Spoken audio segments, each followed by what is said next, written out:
Yeah, I want to welcome you to this Strudel Media Live talk. I am very excited that Alan Frame will present his new book, Fever, today, and Makeda Best, welcome to you as well. She will moderate and have a conversation with Alan.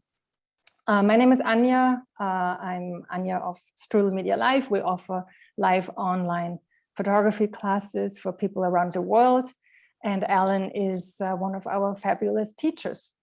Please join us follow us on Instagram or join our mailing list. Thank you so much, Anja. It's a pleasure to be here. Thank you, Alan, for inviting me to join you in this conversation. And thank you all for joining us this morning. My name is Makeda Best. I am the Richard L. Minchell Curator of Photography at the Harvard Art Museums, and I've had the pleasure of getting to know Alan over the past couple of years. So, Alan, do you want to show your PowerPoint? Sure. First of all, thank you so much for doing this, Makeda. I love Makeda's work with photography, and we'll hear a little bit more about that today. And thank you so much, Anja and Edward, for hosting this. And it's so wonderful to see so many friends and other photographers here from all over the world. I'm really moved by being able to share this with all of you. So thank you so much for coming. It's an interesting time of day here, still morning in New York, but I know it's we did it early so that people in Europe could tune in easily. And I just had a closing for the exhibition that I did with the book launch at Matt HQ last night in Bed-Stuy with Matt Lifehite. And this is the book, Fever. No image on the cover. I'm indebted to Matt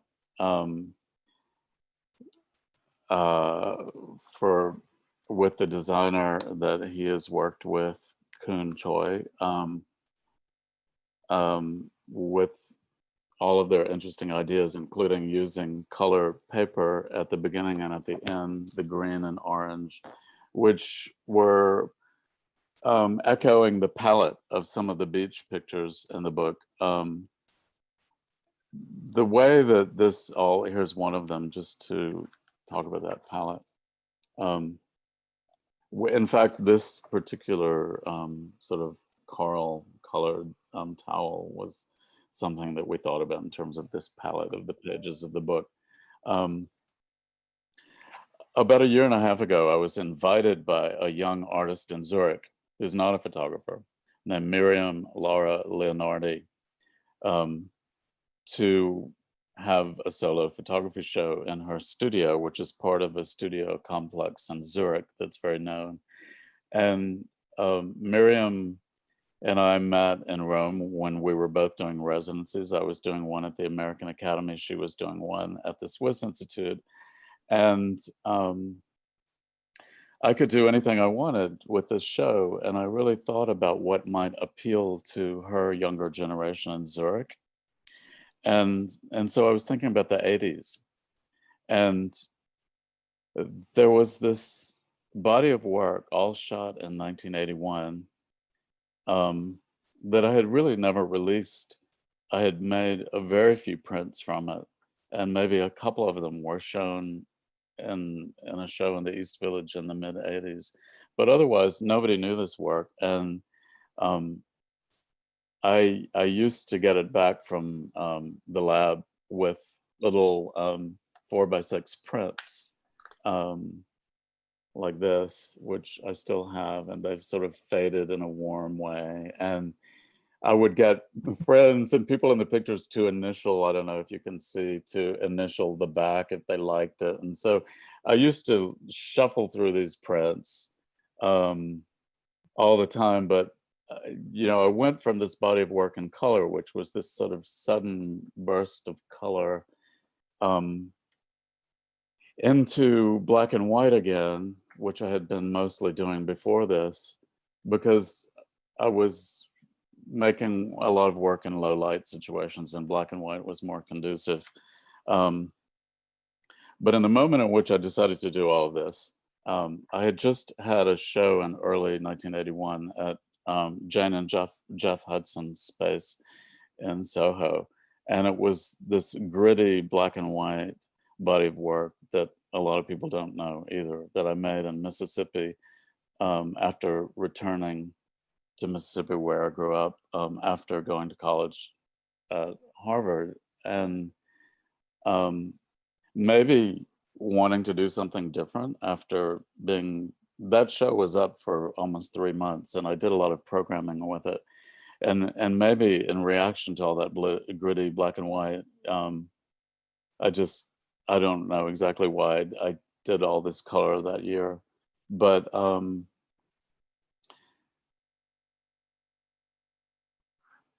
I also realized that there were a number of people who are depicted in the book that I just met that year, people such as Daryl Ellis and Frank Moore.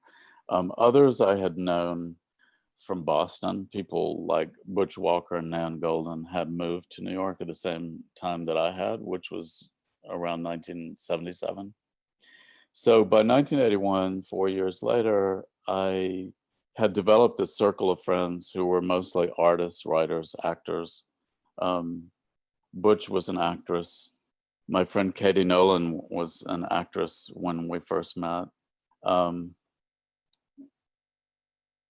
And you know, I had come to New York specifically to be immersed in a scene of like-minded creatives, as opposed to the more documentary work that I was doing in Mississippi.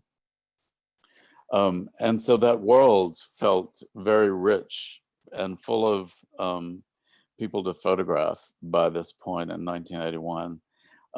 But with color film, because I didn't want to use a flash, I needed available light. So I made all of these pictures during the daytime. And my roommate, Butch Walker, and Butch is a woman whose nickname is ironic because she was petite when her brother called her Butch, but also she had a steely determination. But we would have brunches so that I could use the available light of our apartment, and it was a kind of excuse to get people over so that I could photograph them. And so there are a lot of pictures in this book from my apartment.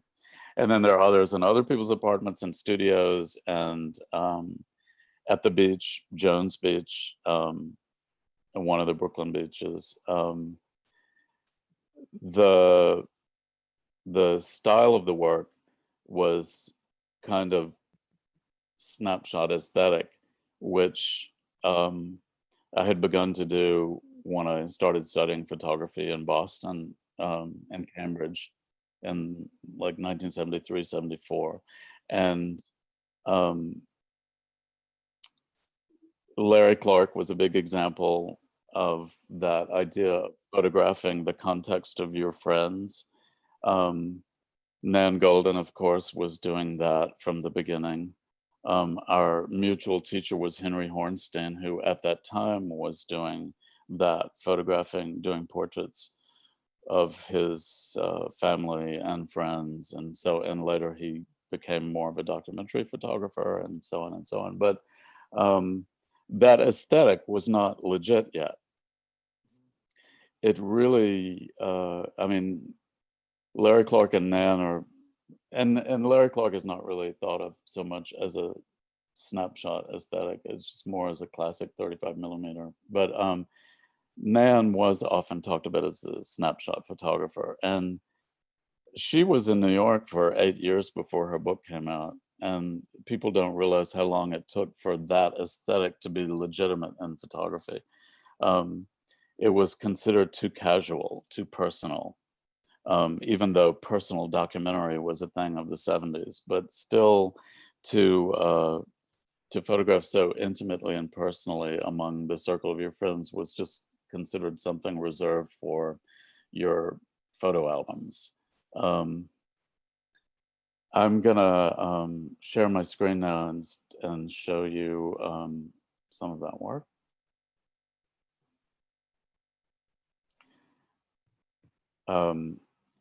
As I talk, I'm just going to go through it without talking about specific pictures that much.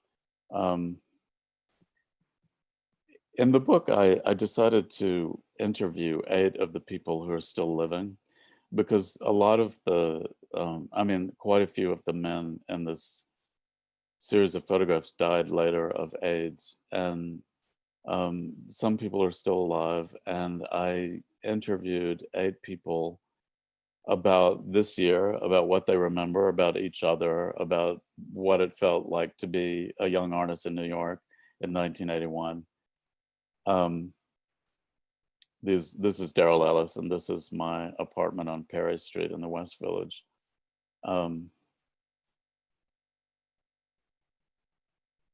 You know, the thing that we had in common, our ages ranged from about 25 to 35, was that we, you know, we all had these expectations and a certain feeling of liberation and freedom to be who we were, to make the work that we wanted to do, to have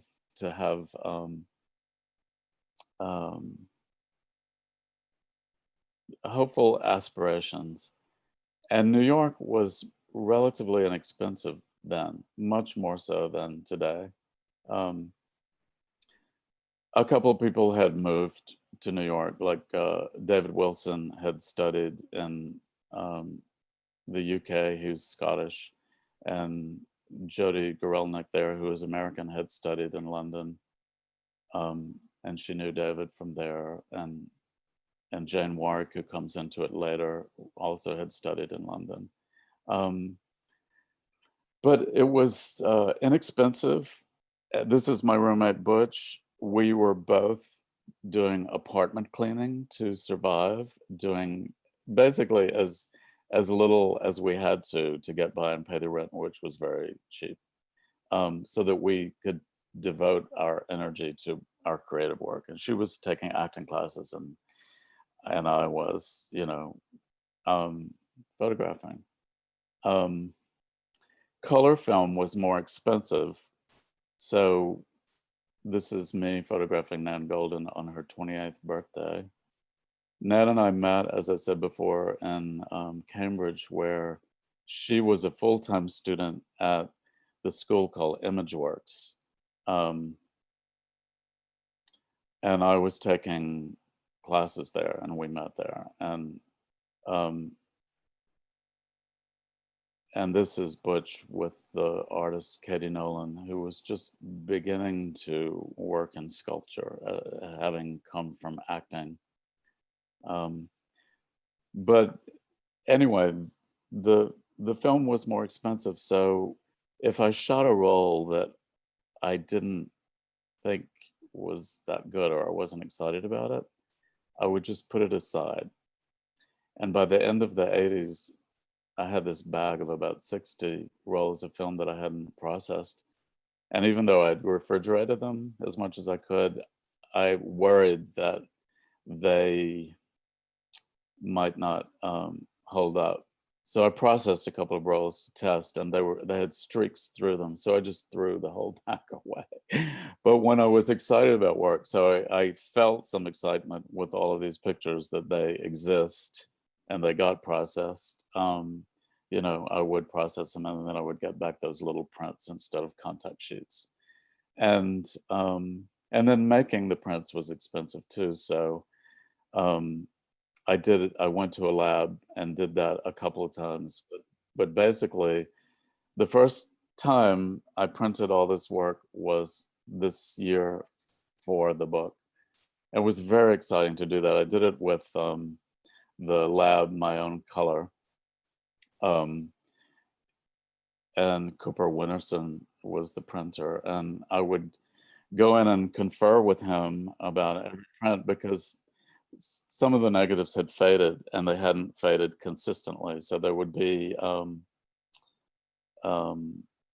tricky to print, and basically, you know, we're always dealing with how much green and how much magenta to allow, and you know, and so they have this very particular feeling.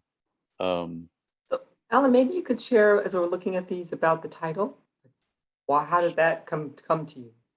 Makeda, what was your question? How did I get the title? Yeah, Alice was asking Okay. about how the title, and then I also think maybe you could address, as you're seeing these prints come back, how you're constructing the book and thinking about, because it seems like you didn't necessarily know if certain images would work, so how did you kind of construct this story? Right. And one of the interesting things was that when we were, getting proofs back from the printer, I realized that the printer was trying to correct for the color palette that was, had this slightly vintage quality. So I wound up sending a whole set of prints for them to actually match and look at while they were printing. But originally we were going to have this very dry title, Alan Frame, 1981, something like that. And as I was doing the interviews with several people, we were talking about this person whose nickname was, for all of us, The Fever. His name was Steve Koons. But a lot of people had a crush on him, and we would gossip about sightings of him at this or that bar at 4 a.m. or something like that. He was an elusive person that turns out, because he was a drug runner for a major coke dealer uptown, and he would do his rounds late at night. And she was like a celebrity dealer, which lent him even more of a mystique. And so as I kept seeing that in the text of the interviews, this reference to the fever, and I thought, wow, fever. And I never had a great photograph of him. I didn't get to know him as well as these other people in the pictures who were close friends. But I thought, wow, I'm going to dedicate the book to him and call it Fever, which aligned with, what was happening with the pandemic. And also, Fever is one of my favorite songs. Well, but it also seems like this is a moment in which we all know kind of what happens comes later, and so there's a kind of anticipation that the title evokes, in a sense of things are getting to a point, and then what happens next. So there's this wonderful kind of narrative quality to the title as well. So it's interesting to learn that it was the name of a person. And I think we also all had a sort of fever towards each other, Mm-hmm. we were just, all sorts of crushes going on among the people in this group. This is another picture of Katie Noland, who became a recluse in 1992 at the peak of her success with sculpture, and sort of renounced the art world, refused to show up for it, and wouldn't release new work until now. And now she has a book, and there's a show of hers uptown. Actually, there was a museum show 2 years ago in Germany, finally, a retrospective that she came out to. But I didn't see that coming. I didn't see that aspect of her personality in this time, And this person with the red kerchief, Kentisa, was kind of a guru for this group of people. He and Zamba, who's behind him in this picture, came to New York from San Francisco around the same time and had experienced that, period in San Francisco of hippiedom. And Ken had been in a Whitney biennial already, and he had a certain following, and he had collectors. So he was our example, of a successful artist, and he was very open, and had a loft in Soho that we would go to, and he was just a great person, still alive. And I have 2 of his new pieces were in the show at Matt's. He's posting all of his new work. He's quite prolific on Instagram. And that's Butch that he's talking to again. And Butch now lives upstate in Delhi, New York. Charlie Boone and Bill Jacobson. This is Kenny Scharf with Patty Astor at the Fun Gallery, which was one of the first East Village galleries, and one of the ones where, everybody would talk about the limos that would come to the opening and line up to buy, you know, the latest trendy East Village art.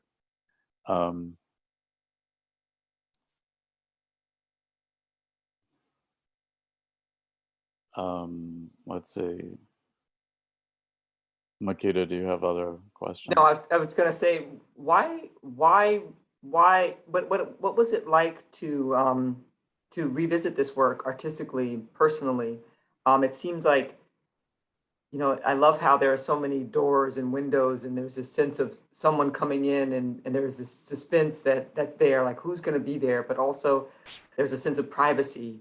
And so I wondered artistically how you think about this work from where you are now, and how what you went on to produce, and how looking at this work made you think differently about that, but also personally, what it was like for you to revisit this material.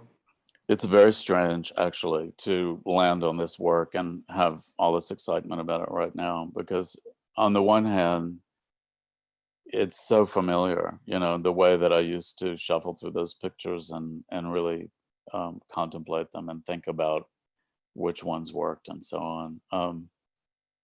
And originally, I remember my gallerist, Tom Gitterman, asked me how many, you know, good pictures were in this group of, as I was putting the book together. And you know, I thought it was a smaller number, but as I kept going through things and printing them, there are 50 pictures in the book finally.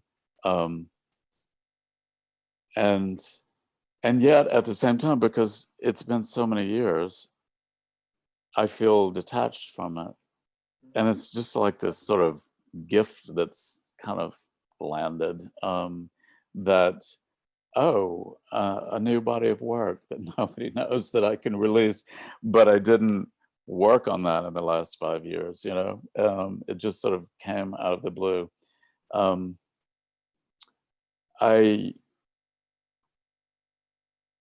The Aperture featured some of it in their winter issue, and an issue on utopias.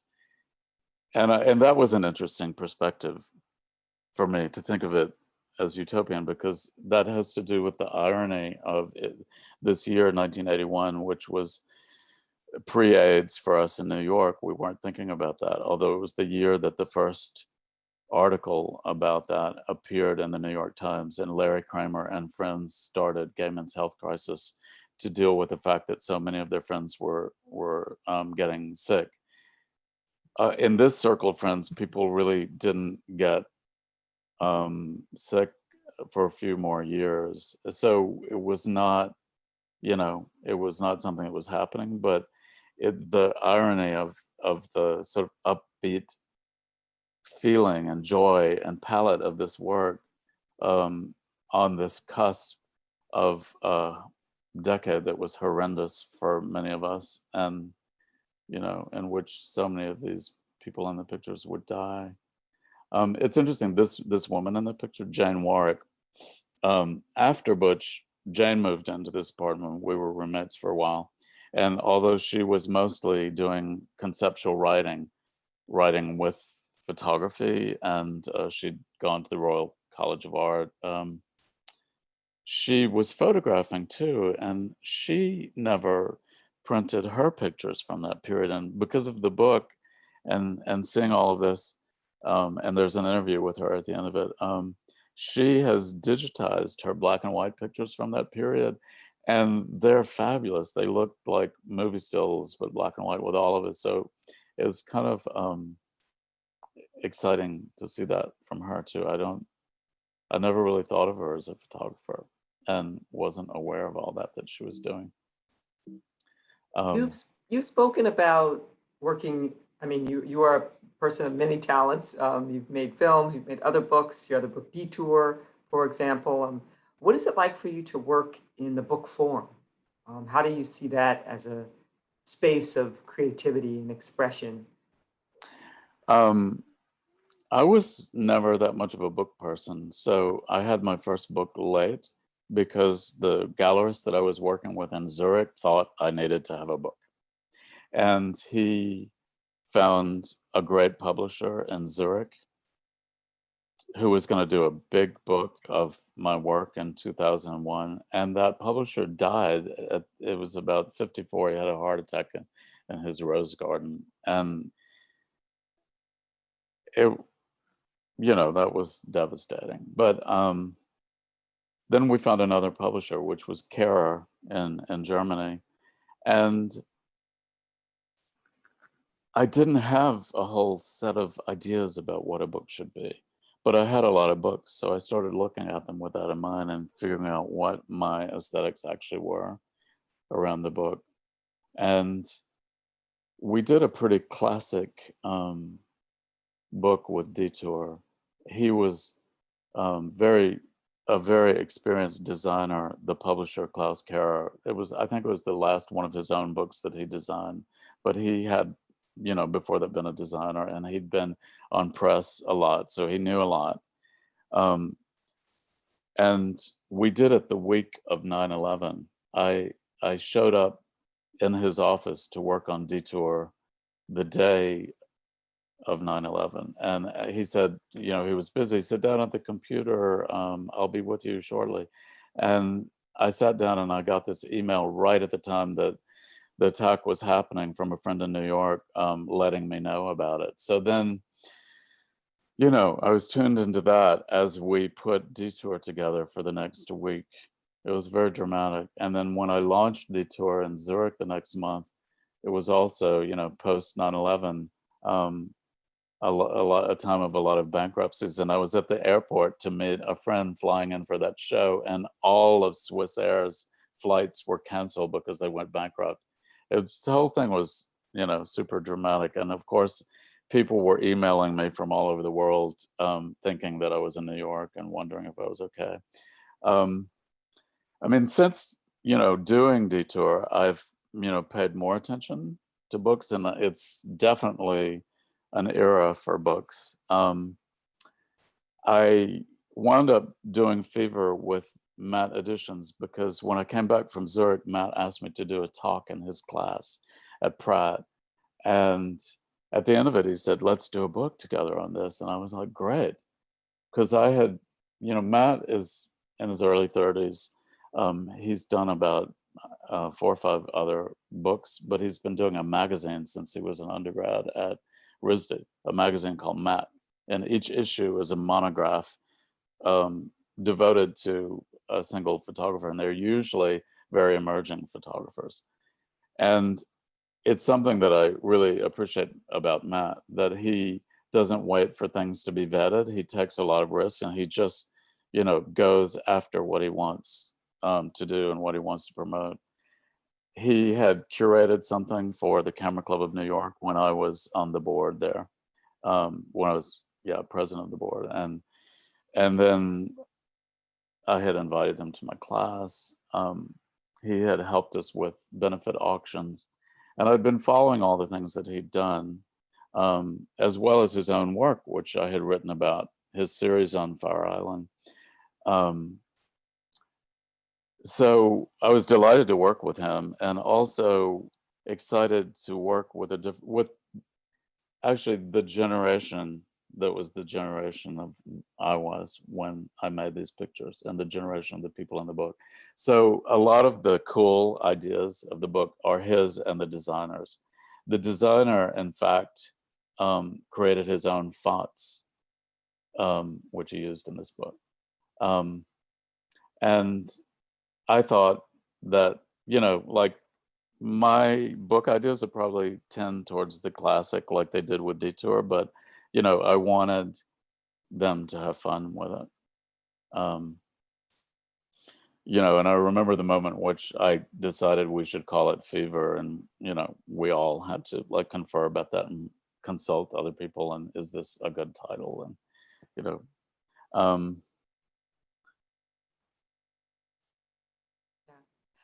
Can you talk a little bit about the editing of it? So there are 50 images total. Right. How many are you working with, and how are you making these decisions about what you're going to include in the book? Right. Matt weighed in a lot about that. I trusted his edit, and because I was just like, he was so far removed from it as a different generation, but also the same age as everybody in the book, so could identify with it. So I was really interested in his perspective, and he created the initial sequence, and then we tweaked it to create a kind of logic about the environment. So there'll be pictures from my apartment, and then it'll go to another location, and then it'll come back to my apartment. But we tended to group things according to location, or to types of locations, like studio pictures or beach pictures or street pictures. I mean, it's hard to go wrong because they're all from such a short time period with a lot of overlapping and repeating people. But I give him and the designer a lot of credit. Do you at all see a kind of arc there, or what do you think personally this kind of moment meant to you? You'd been at Harvard, and then you go to New York, and this group of pictures represents, what do you think it represents for you artistically and personally, now that you're reflecting kind of on it and seeing this body of work? It must have been really startling for you to make this aesthetic leap. I mean, you'd been working in color before, but now you said you were shifting out of a kind of documentary mode that you had been doing. You're taking in all these influences, this new community, this new place. Yeah, I call that Mississippi work documentary mode because I did get out of my own milieu more than in this book and in the previous work, but it still was kind of all done around some very close friends, so that I had that personal connection into the material. And all of that sort of was a choice that I made from the very beginning. I think one of my biggest influences at the beginning was Emmett Gowan and the pictures that he did of his family and Edith's family. Arbus was a huge influence at the same time, but she was a photographer of strangers. But I think everybody in that period had to deal with Arbus and the impact of her work. I was mentioning the thing about Aperture because what I meant to say was the Brendan Emser, who wrote the piece and is a managing director of Aperture, made this comment about the palette of the pictures in the book, and he was like, "This is not the palette that I think of New York in that period." And I was like, "That's because you're thinking of Nan Goldin's palette, right?" And he said, "I guess so." And I think her look has been like this association that people have for that time period and a defining look. And, what I pointed out was just that her pictures were done with flash, almost all of them, except a couple times when the flash didn't go off and she still used the picture. But I had used flash in Mississippi, but I didn't want to use it anymore. I wanted the sort of natural light and warmth and sort of actuality of the mood and atmosphere to come across. But speaking of Nan, since we were students together, I mean, she was a force, and that was obvious and visible to everyone from the get-go. And she would also self-mythologize from the get-go. Like, she talked about, just as I talk about the bag of film that I throw away, she had a bag of negatives that she'd never printed, all black and white. She would process the film at the drugstore and throw the negatives into a bag after her roommates had gone through them, picking out the pictures that they wanted to get printed. So she put it in this big plastic bag that came from a store in Boston called Dazzle, which was a vintage store in that period. And she would talk about the Dazzle bag. And if people knew the work in her Dazzle bag, she would be famous and so on. Well, which she was eventually. But whereas I think that she had this ambition and desire to be acknowledged for her work, and this drive that was like, really a force. And I always considered that and felt that about her. But I, on the other hand, had this deep ambivalence about photography. I came into it in college. You know, I was this academic kid before that. I didn't think I was creative. My parents didn't want me to be creative. Um, you know, it was this sort of gradual acceptance of that in myself. And I also, you know, in whatever control freak that I am, reacted negatively to the idea of the artist as a child and the way that artists are infantilized in the culture. Um, and I never thought that photography would get to the place that it has today, you know, that prints would be valued and sold at the prices that they are and so on. And at this point, when I was photographing in 1981, it was just a question of, you know, that other people would see it, that you would get some recognition, you would be known for doing this. But, you know, I couldn't imagine all that would happen in photography later. And I was kind of amazed, you know, as time went by, to consider some of these other people who are in the book and the ambition that they had, but didn't necessarily talk about or reveal at the time. Because I don't think that you become internationally famous without having a lot of ambition. And there are definitely about 4 people in this book who had that, but it was like unknown to me. That makes me wonder. You've spoken about other work that you've done for nonprofits, for example, as seeking relationships, seeking community. Is that what this was for you? That if your friends were kind of seeking to be photographers and you had this kind of ambivalent relationship, is that what we're seeing in the book? Someone who is using photography as a way to connect. Well, you know, also I had studied art history, which made me very attuned to the trajectory of careers, that some careers happen much later, and you know, that kind of thing. But I think that even in this time, I had the impulse to promote what I liked around me. Yeah, I mean, to photograph it, you know, I would photograph people that I really appreciated and had a feeling about, and that would give me the motivation to that carried through to printing or showing, that I cared about the image because I cared about the people. Um, but you know, I had this other thing which I hadn't started working with nonprofits then. In fact, at that time I was doing as little as possible. I was still recuperating from all the kind of academic pressure that I had felt as a child to succeed and be the best and be the top and be this and that.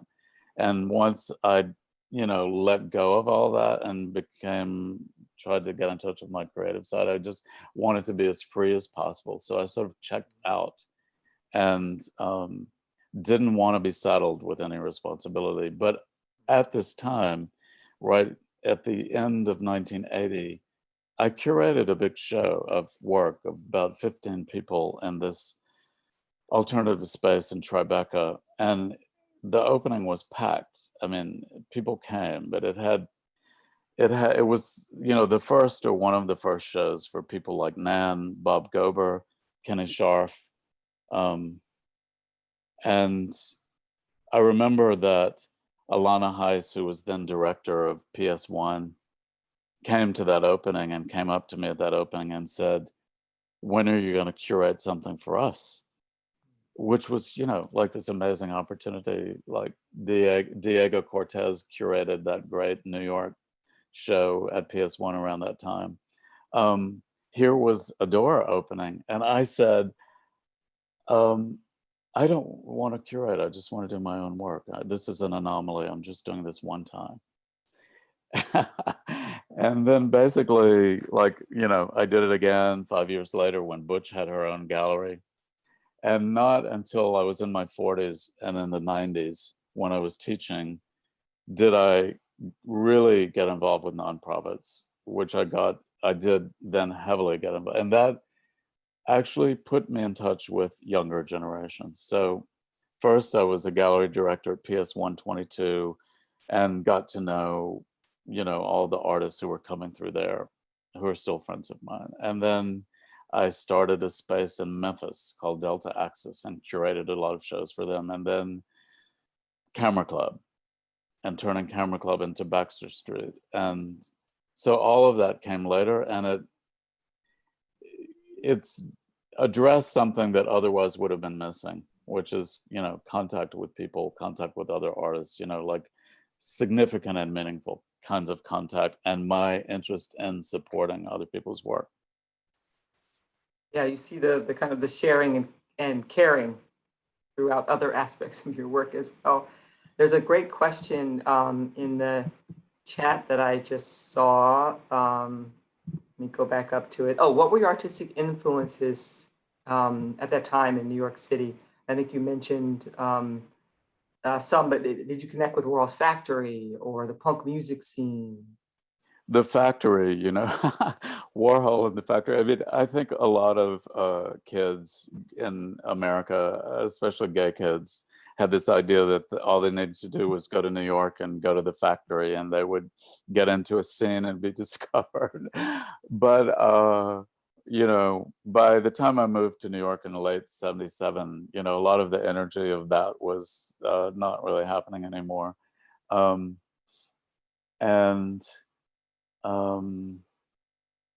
the influences, my strongest influences were films. And that was something that was really valuable to me about being in Cambridge and going to Harvard, is that I skipped a lot of classes when I first got there to go to movies, to repertory theaters in Cambridge. And sometimes I would go 3 times a day. And I remember one of my teachers at ImageWorks, Bob Hauer, saying, you know, he was giving us a demonstration in printing. We were in the color darkroom, and that was taking up a certain amount of time. He said, you know, later I'm going to show some slides of Edward Hopper. If maybe you want to stay around. I said, oh, I know that work. I have to go to a movie at the Brattle Street Theater. And he said, oh, what movie? And it was like some Marx Brothers thing. He was just kind of like wondering about that, my priorities. But I took a class in Italian neorealism. That was huge for me because, you know, Italian Baroque art was probably a huge influence in art history, but the directors who, coming out of neorealism and that kind of naturalism, who then evolved their own much more subjective styles like Antonioni and Fellini and Visconti in the 60s as opposed to their work in the 50s. Those were huge influences, and especially Antonioni and the way that he would construct these psychological narratives that really were thin on plot, but had a lot of atmosphere. And the cinematography was all about the figure and an interior and the space between figures. And that was, and still, that's like the ultimate influence. As a child, I was very much into films, but I was stuck in Mississippi and couldn't see everything. But I got these books that were photo annuals that had stills from every film, including international films of the year. And I used to look at all those film stills all the time, which, you know, like, you know, my work is highly cinematic, but I think all the major American photographers of my generation are similarly cinematic, whether it's self-portraiture of Cindy Sherman, to Nan, to Gregory Crutzen, to P.L. de Corsia. For some reason, we were all hugely influenced by a certain cinematic style. I mean, Hopper, of course, is the painter for that style, that sort of cinematic style I'm painting in the 20th century. But yeah. Yeah, well, I mean, you see that really in the quality of light in your work, but also that you're working in color, so that it's a different type of light. So your film references are interesting to think about here, and how and also maybe art historical references as well, how you're using light and kind of staging these, or they're also very spontaneous, but sometimes they seem staged. But the kind of sense of ambiguity of the scenes that you're setting up in these or documenting in your book. I remember, you know, in this period, I would be really irritated if somebody would say, your work is so cinematic, why don't you just make films? I was intimidated by the budgets and the technology. I'm like pretty technophobic. And those are like, that's a silly thing to be intimidated by, since you have all sorts of people on a crew and a film to do the technical work with you. But the budgets, having co-produced a film a few years ago, an independent film, I now can like really say, yes, it's the budgets that preclude getting into film. It's so difficult. And if you're a filmmaker, you have to sit around for 10 years trying to find the money. And, you know, if you're a still photographer, you just pick up your camera and go. So, and now of course there's video and video on phones and all of that. So we just have a few more minutes left, or in the remaining time, if there are any other kind of questions or comments. You know, Daryl Ellis is one of the people that was portrayed in this series, and I just wanted to talk about him for a minute because he died in 1992. We met in this year that I photographed him, 1981. And that was also the year that he discovered his father's incredible work from the 1950s. Since his father had been killed by the police 2 months before he was born, he hadn't grown up around that father, and he didn't know the extent of his father's work in photography. And suddenly he discovered that when he was 22, and we met right around that time. And, you know, I was all into like the fact that he had this incredible archive to work with. I had my grandmother's archive of pictures. I was like already into archives.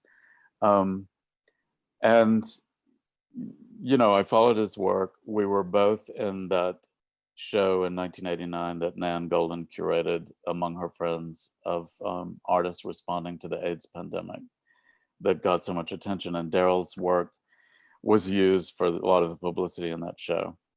And then he died in 92, and MoMA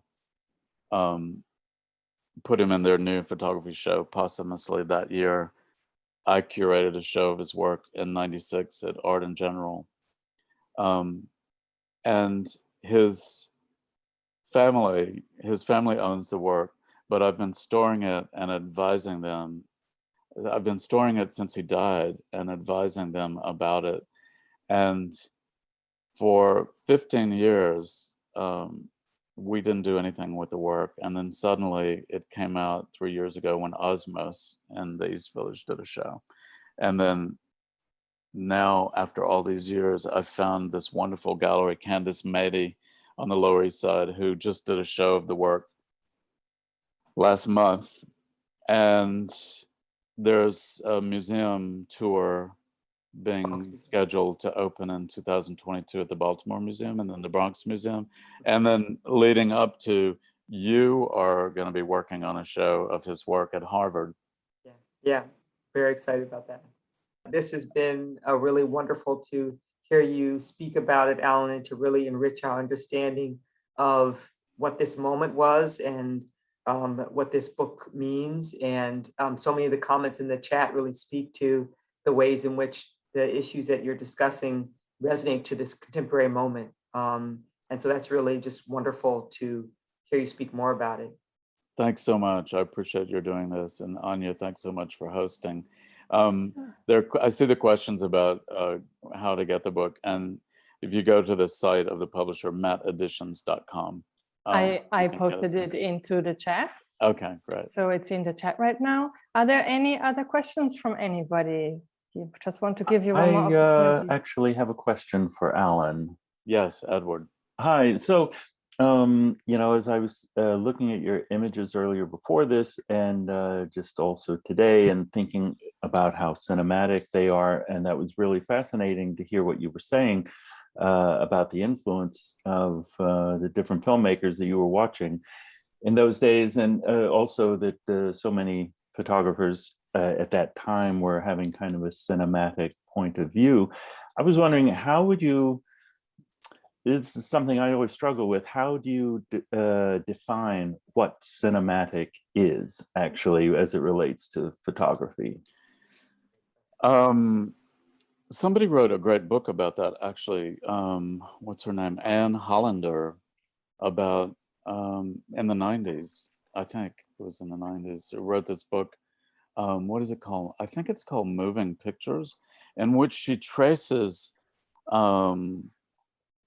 the idea of like movement in an image and painting. It's sort of like she finds the cinematic in the history of painting, basically, and talks about the difference between a kind of more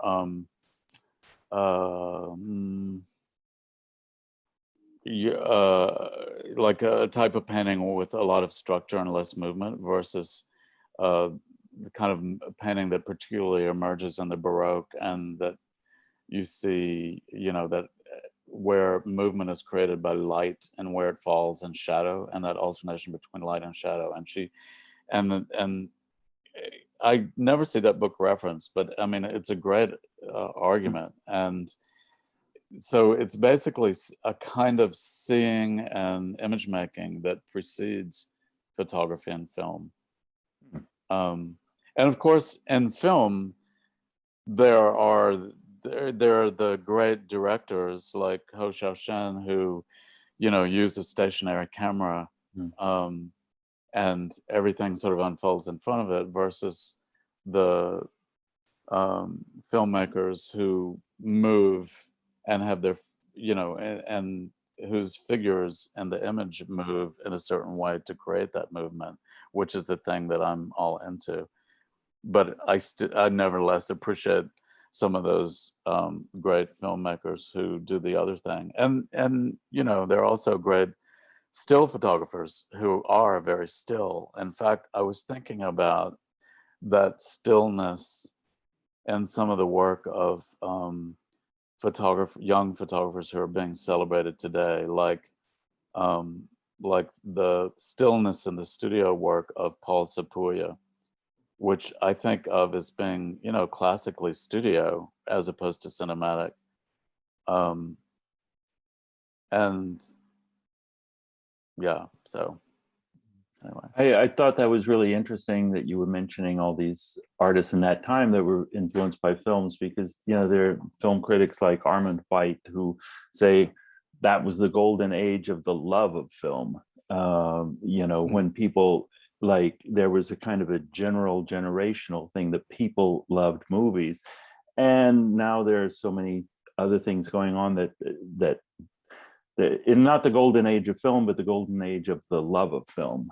You know, when the New York School book came out in the 80s, and there were all those interviews with the New York photographers of the 40s and 50s, it was interesting to see that they were going to the movies all the time. Arbus went to the movies all the time, and she photographed in the movies. And so it was, and I think that you see that cinematic influence on some of them, like Ted Kroner and Saul Leiter. It was interesting because now Saul Leiter, his stills themselves are an influence on photographers, like the movie Carol. It was so influenced by Saul Leiter's work. Interesting. Thanks. Oh, good question. Thank you. Yeah, definitely. Well, Edward and I, we teach a class on inspiring photographers through movies, and so that's why we always talk about this question: what does cinematic really mean? So thank you for going into that as well. Edward, can you click the mute button? Sorry, I hear an echo. Thank you so much. All right, I just want to thank you again for being here. Makeda, thank you so much for moderating and having this beautiful conversation with Alan. And Alan, thank you. I can listen to your stories forever. I mean, this is just like, give it to me. Thank you so much. And thanks so much to everybody that showed up today. I really appreciate it. It's great to see you all, and nice that we can see each other's faces on this too. All right. Alan and Makeda, if you want to stay for a second, otherwise I want to say goodbye to everybody. Thanks for being here.